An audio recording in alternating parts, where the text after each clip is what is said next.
ए DJ वाला रे बजा रे।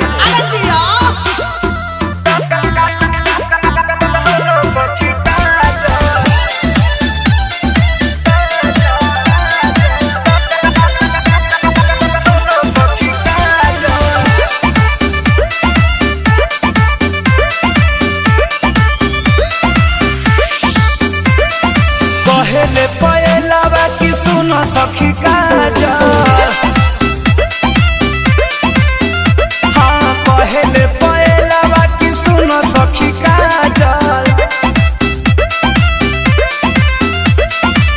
के जुठियावल हो जवानी तोहर माजल, के जुठियावल हो जवानी तोहर माजल। पहले पहलावा की सुनो सखी काजल,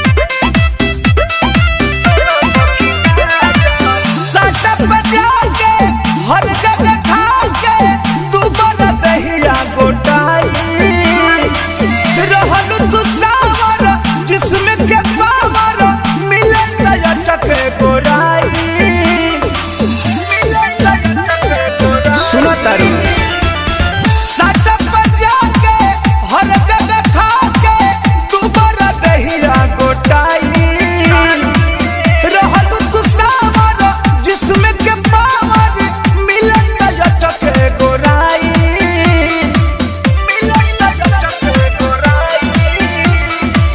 सही सही बोलो अभी के तना लो भाजल, पहले पहलावा की सुनो सखी काजल, पहले पहलावा पहले पहलावा की सुनो सखी काजल।